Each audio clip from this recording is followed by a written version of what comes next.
शायद पूरे देश में कुछ गिने चुने ही जिले रहे होंगे जहां पर आज तक ट्रेन नहीं पहुंची है, और उसमें मेरा संसदीय क्षेत्र बांसवाड़ा का वही जिला आता है जहां आज तक ट्रेन की पटरी नहीं पहुंची है।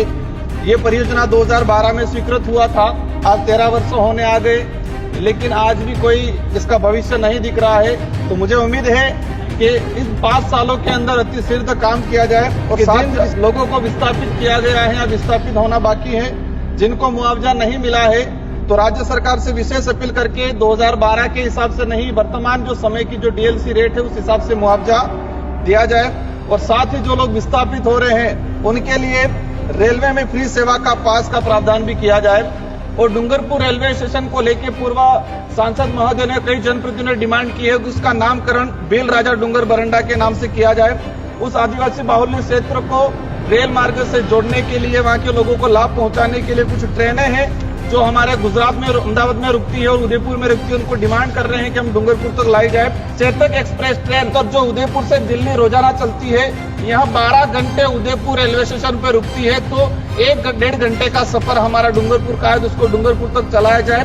असरवा से जयपुर जो ट्रेन चल रही है, यात्री बार काफी है, तो हम चाहेंगे कि इसके लिए अतिरिक्त ट्रेन की सुविधा कराई जाए।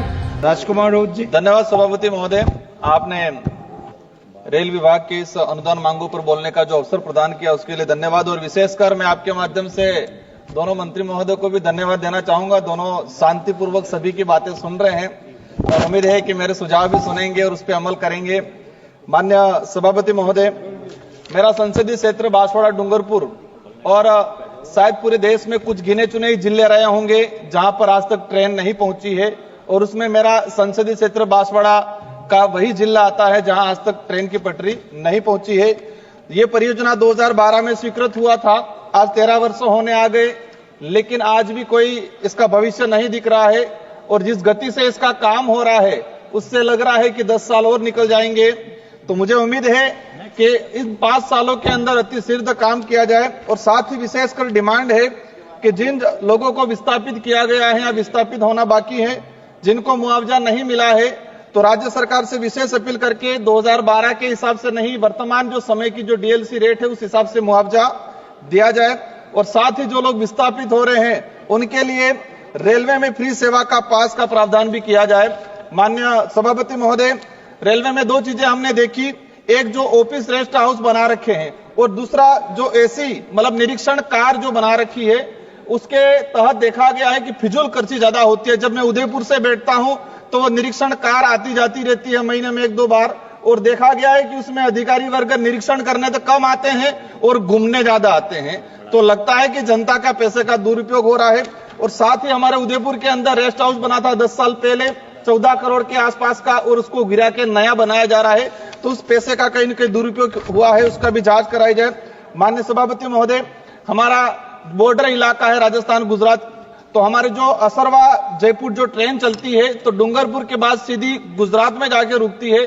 तो जो बिच्छीवाड़ा जो हमारा जो ब्लॉक है, वहां के जो रेलवे स्टेशन है, वहां नहीं रुकने की वजह से वहां के लोगों को गुजरात में जाके रुकना पड़ता है और दोबारा उनको वापस आना पड़ता है, कई परेशानियों का सामना करना पड़ता है।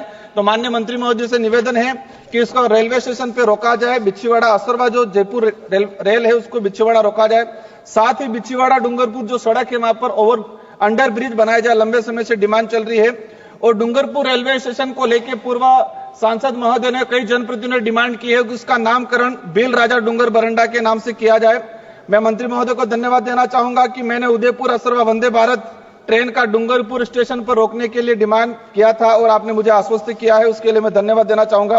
विशेष करके हमारी कुछ डिमांडें हैं, उस आदिवासी बाहुल्य क्षेत्र को रेल मार्ग से जोड़ने के लिए, वहां के लोगों को लाभ पहुंचाने के लिए कुछ ट्रेनें हैं जो हमारे गुजरात में, अहमदाबाद में रुकती है और उदयपुर में रुकती है, उनको डिमांड कर रहे हैं कि हम डूंगरपुर तक लाई जाए। लोक शक्ति एक्सप्रेस ट्रेन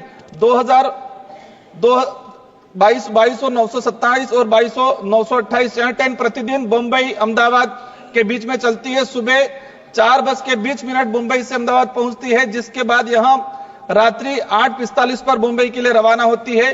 तो अहमदाबाद रेलवे स्टेशन पर यह 16 घंटा रुकती है, तो 16 घंटा रुकती है तो उसको उदयपुर तक लाया जाए। नवजीवन एक्सप्रेस अहमदाबाद से चेन्नई ट्रेन, वो भी अहमदाबाद के अंदर काफी लंबे समय तक रुकती है तो उसको उदयपुर तक लाया जाए। गुजरात मेल एक्सप्रेस ट्रेन 12,901, 12,902 यह ट्रेन प्रतिदिन मुंबई अहमदाबाद के बीच चलती है। प्रातः 5:50 बजे मुंबई से अहमदाबाद पहुंचने के पश्चात रात्रि 10:50 बजे मुंबई के लिए प्रस्थान करती है। मतलब वह 17 घंटे तक अहमदाबाद स्टेशन पे रुकती है। तो हम चाहेंगे उसको उदयपुर तक लाया जाए। चेतक एक्सप्रेस ट्रेन 2474, 2473 जो उदयपुर से दिल्ली रोजाना चलती है, यह 12 घंटे उदयपुर रेलवे स्टेशन पे रुकती है। तो 1-1.5 घंटे का सफर हमारा डूंगरपुर का है, तो उसको डूंगरपुर तक चलाया जाए। अजमेर जम्मू तवी ट्रेन नंबर 12,413, 12,414 वर्तमान में अजमेर तक संचालित है, उसको उदयपुर तक लाया जाए ताकि यहाँ का हमारा उदयपुर का व्यक्ति है जो जम्मू कश्मीर जाना चाहे जा सकता है। अजमेर चंडीगढ़ गरीब रथ 12,983 वर्तमान में चंडीगढ़ से अजमेर तक संचालित है, वहां पर भी रुकते हैं, उसको उदयपुर तक लाया जाए। एक मिनट का रहा है। योगी नगरी ऋषिकेश ये ट्रेन भी सप्ताह में 3 दिन चलती है, तो हम चाहेंगे इसको पूरा सप्ताह चलाया जाए। और साथ ही डूंगरपुर से हमारा दिल्ली का सीधा कनेक्शन नहीं है, तो या तो अहमदाबाद से यहां तक चलाया जाए या डूंगरपुर से दिल्ली के लिए ट्रेन सुविधा कराई जाए। असरवा से जयपुर जो ट्रेन चल रही है, यात्री भार काफी है, तो हम चाहेंगे कि इसके लिए अतिरिक्त ट्रेन की सुविधा कराई जाए। माननीय सभापति महोदय, मैं विशेषकर अनुरोध करना चाहूंगा, विशेष जो मांगे हैं, जो ट्रेनें आसपास रुकी रहती है, वही ट्रेन हमारे डूंगरपुर उदयपुर तक चलाया जाए, तो आदिवासी बाहुल्य क्षेत्र की जनता को उसका लाभ पहुंचेगा और जो बड़े शहर है उन बड़े शहर तक आसानी से पहुंचा जाएगा। धन्यवाद सभापति महोदय। धन्यवाद।